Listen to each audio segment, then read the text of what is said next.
O Jornal da Globo começa hoje a entrevistar os candidatos à presidência com as melhores pontuações na última pesquisa Datafolha, divulgada na sexta-feira passada.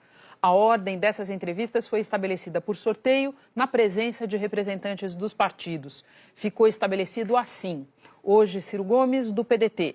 Amanhã, Geraldo Alckmin, do PSDB. Na quarta, Fernando Haddad, do PT. E na sexta-feira, Marina Silva, da Rede. A pedido dos candidatos, por razões de agenda, não haverá entrevista na quinta-feira. O candidato do PSL, Jair Bolsonaro, não participará neste momento porque continua hospitalizado, se recuperando do atentado que sofreu no dia 6 de setembro. Com a concordância dos candidatos, as entrevistas serão gravadas, terão duração de 30 minutos e serão exibidas na íntegra, sem qualquer tipo de edição. Vamos ver, então, a entrevista com Ciro Gomes, gravada agora há pouco.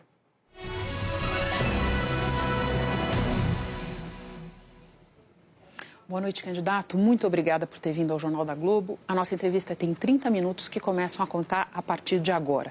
Eu queria começar com reforma trabalhista.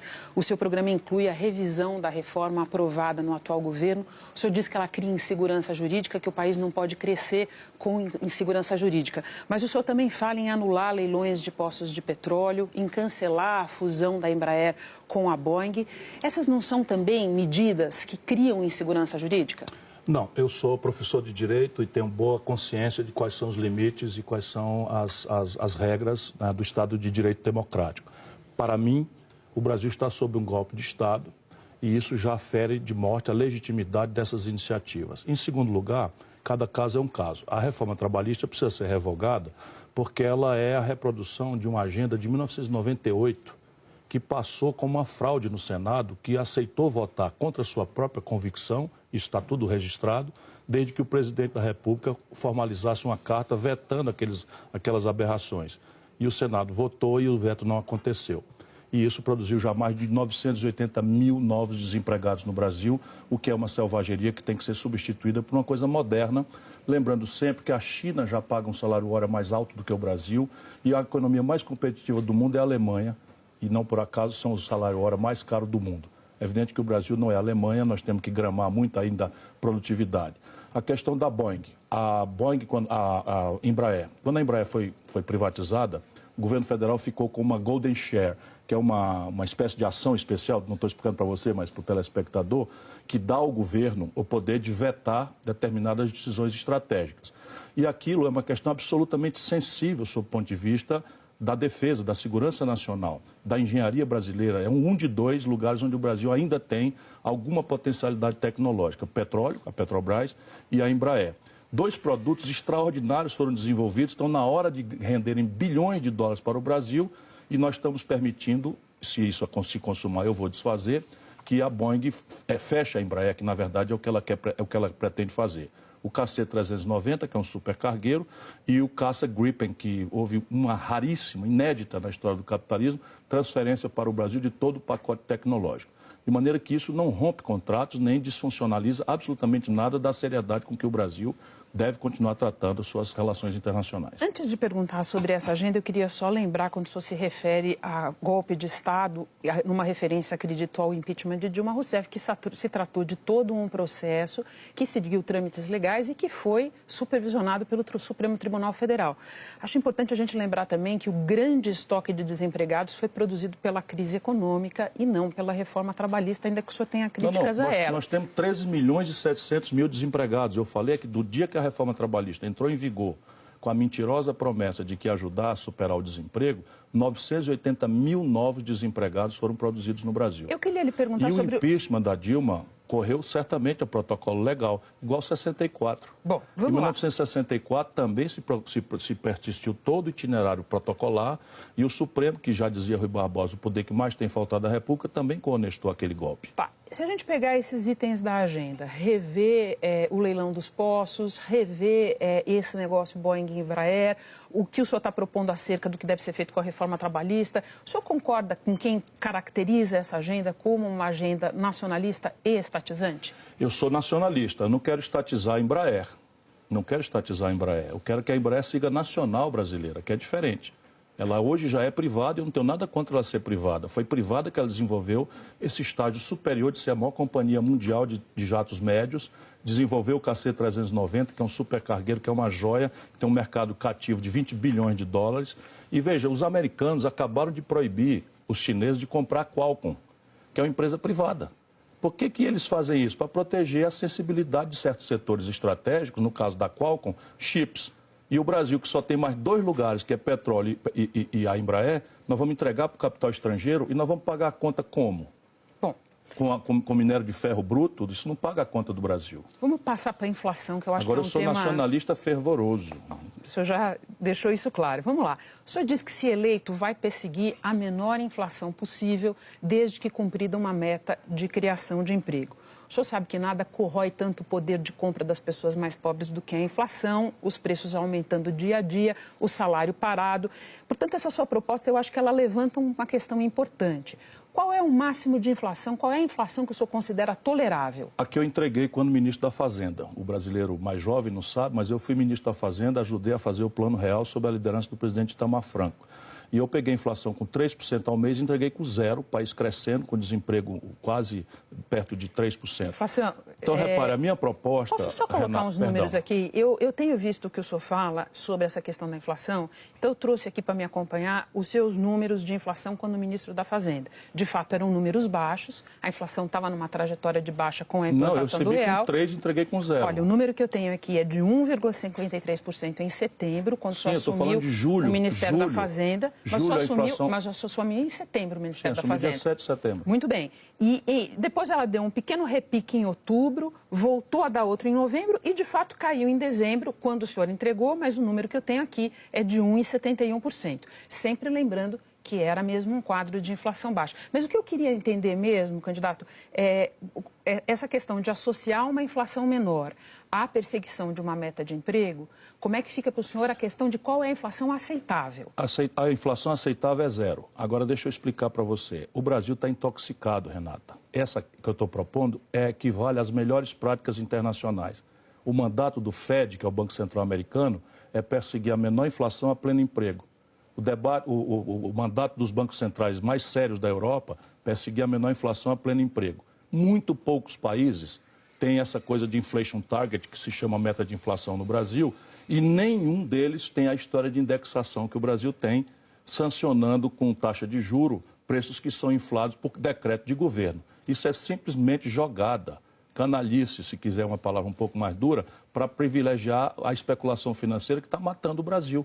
Veja, essa prática que vem do Fernando Henrique, perpassou o governo Lula, se agravou com Dilma, essa prática destruiu nos últimos 3 anos 13 mil indústrias no Brasil. Essa prática fechou 220 mil pontos de comércio no Brasil. Nenhum país do mundo capitalista assiste. Você não vê, por exemplo, o risco que muitas pessoas que estudam o assunto da inflação veem de que, numa economia de memória indexada como a nossa, deixar a inflação correr mais solto? Não, eu não vou deixar a inflação, isso é por intriga. Descontrolar preço? Não vou deixar correr a inflação de forma nenhuma, isso é por intriga. Por intriga, o que eu vou fazer é fazer com que os preços centrais da economia brasileira ajudem quem trabalha e produz. E passe esse país a privilegiar aqueles que estão na produção e aqueles que estão no mundo do trabalho, encerrando uma crônica de especulação financeira, de agiotagem protegida pelo governo federal brasileiro, que estão matando a nossa sociedade. O Brasil está quebrado. Não é possível que a gente insista nesse modelo, que é estúpido, puro e simples. E eu queria passar por um assunto que é talvez a proposta mais chamativa das que o senhor apresentou no seu programa de governo, a de refinanciar a dívida dos brasileiros. São 63 milhões de pessoas endividadas. O senhor deu o nome a esse programa de Nome Limpo. Ele prevê formar grupos de 5 ou 10 pessoas endividadas. Elas seriam reunidas num sistema chamado Aval Solidário. Nesse sistema, pelo que eu entendi, se alguém não paga a prestação, os outros têm que se responsabilizar, os outros do grupo.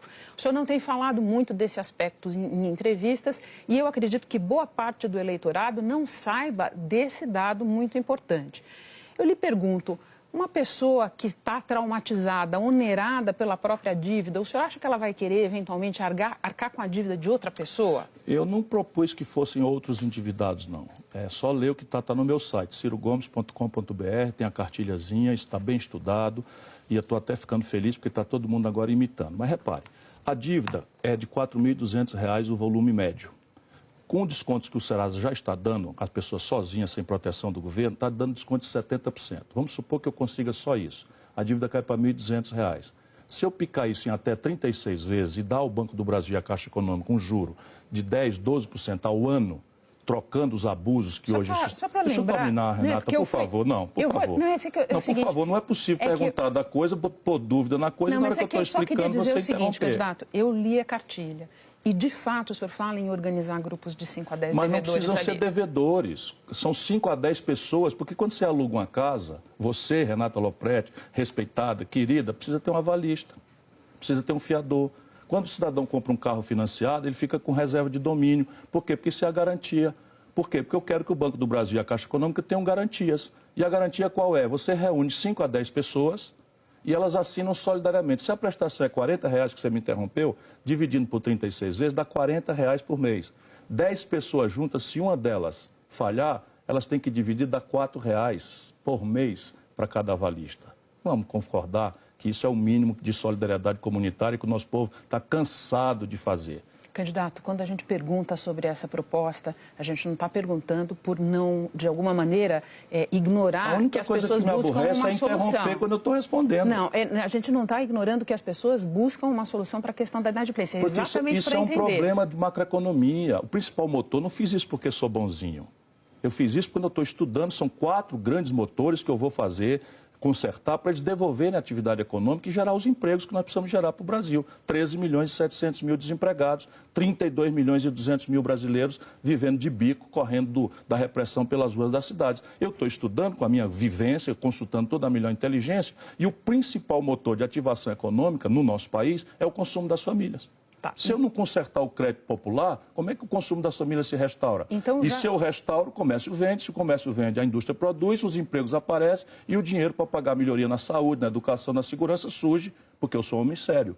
Né? Isso é toda uma proposta bem estudada. Tá. Fique tranquilo, eu vou tirar você do SPC. Então, já que o senhor está falando... Eles enlouquecem. De maneira nenhuma, não você. É porque a gente trata essa proposta muito a sério. O refis para Barão, nunca ninguém botou defeito. Não, foram feitos 390 bilhões de reais nos últimos 3 governos. O senhor me desculpa, não se trata de botar defeito, se trata de tentar entender. Eu só queria dizer mais uma vez que a cartilha fala em reunir 5 a 10 devedores. Ou não, é garantidores. Não pode ser devedor, se for melhor ainda. E eu queria aproveitar que o senhor falou em desempregados para dizer o seguinte. Quem estuda esse assunto do crédito a fundo diz que é muito arriscado estabelecer um programa como esse num cenário de desemprego alto. Que garantia o senhor pode oferecer? Que o alívio imediato não vai ser seguido por um outro ciclo de endividamento. Não seria o caso de primeiro tomar medidas para retomar o emprego e depois fazer um emprego Sim, um quem programa chamou como esse? Atenção e continua chamando a atenção só para esse ladinho do meu projeto nacional de desenvolvimento é que deve responder por isso. O meu projeto está com começo, meio e fim. Eu tenho um compromisso de gerar 2 milhões de empregos no primeiro ano. Digo claramente aonde vai ser, construção civil, obras paradas, 7.200 obras paradas, saneamento básico, porque tem crédito, não precisa ser saque do Tesouro, reestruturação do passivo das empresas para restaurar o financiamento empresarial, que também está desestruturado, especialmente o pequeno e médio empresário pode contar com isso. Tem lá uma proposta de um nome limpo para pequeno empresário também. E consertar a conta pública. Isso está tudo desenhado, com detalhes. Então, e é todo um caminho por onde o Brasil vai se reindustrializar. Complexo industrial do petróleo, gás e bioenergia, por isso eu não aceito que a Petrobras seja esquartejada e entregue para os estrangeiros. Vou tomar de volta a bem do Brasil, dos filhos brasileiros, porque isso é um dinheiro que pertence aos nossos filhos, aos nossos netos. Não tem sentido entregar isso para estrangeiro. Quem veio comprar foi um estatal da Noruega. A elite brasileira pirou na maionese, está navegando na maionese. O estatal da Noruega vem comprar um petróleo do Brasil. Então é bom para o Estado norueguês comprar o petróleo e é bom para o Brasil vender o petróleo. Quem é mesmo que está sendo esperto, os noruegueses ou nós? Vamos lá passar para um outro ponto do seu programa. Complexo industrial da saúde, complexo industrial do agronegócio e complexo industrial da defesa. Por isso eu não vou aceitar que a Embraer seja destruída. Então tá, vamos passar para um outro ponto do seu programa que tem novidade, que é a questão da reforma da Previdência, em que o senhor propõe que a gente migre de um atual sistema de repartição, em que o trabalhador da ativa banca o aposentado na inativa, para um sistema que é o sistema de capitalização em que basicamente o trabalhador contribui para a sua poupança de aposentadoria. Quem estuda a fundo o assunto da Previdência diz que migrar de um sistema para o outro tem um custo bastante elevado. A sua equipe fez esse cálculo? É evidente sob a minha pessoal liderança. Veja, vamos tentar explicar para as pessoas. Vamos lá, depende de algumas variáveis que vão estar na negociação. Mas vamos só explicar para as pessoas. Só o Brasil, a Argentina e a Venezuela, que nesse caso não são boas companhias, persistem na América Latina com regime de repartição. Os três estão quebrados.